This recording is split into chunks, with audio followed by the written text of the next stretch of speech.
Tako brzo zimi, međutim to uopšte nije tako, to ima svoju bolju, veću i političku primjenu.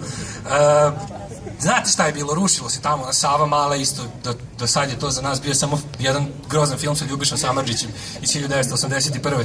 posle kojeg čovjek nije mogao da ima snoša i nedelju dana i da jede 2 dana, ali sad je Savamala postala nešto potpuno novo, postala je nekako simbol, je tako? Jeste. I najlepše je početi ovo lepo vedro letnje veče jednom pesmom, samo da Mladen narihta gitaru.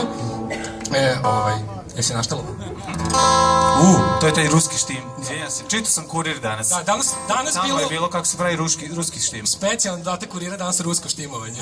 Pa smo probali da namestimo. I sad ćemo u ruskom štimu da vam otpevamo jednu pesmicu, koja će vam se sigurno dopasti. Zagrejemo malo. Pokraj Sava male, neke zgrade legalne, noća sveću da ih srušim, jer me kita zabole. Nije meni što će neko da se na to požali, već je meni da li će OEBS da se opet oglasi. Mala veće bage, rom se kreće mala, grupica budala. Sava, mala veće fantom, ka se meće jer je od Siniše mala.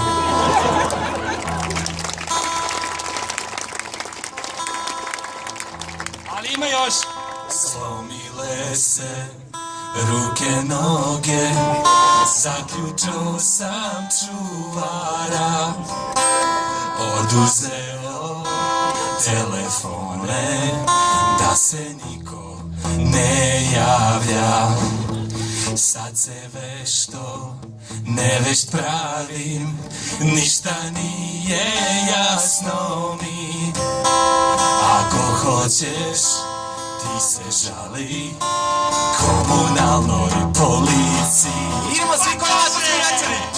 Sava, mala veće bage, rom se kreće mala, grupica budala. Sava, mala veće fantom, ka se meće jer je od Siniše mala. Kita.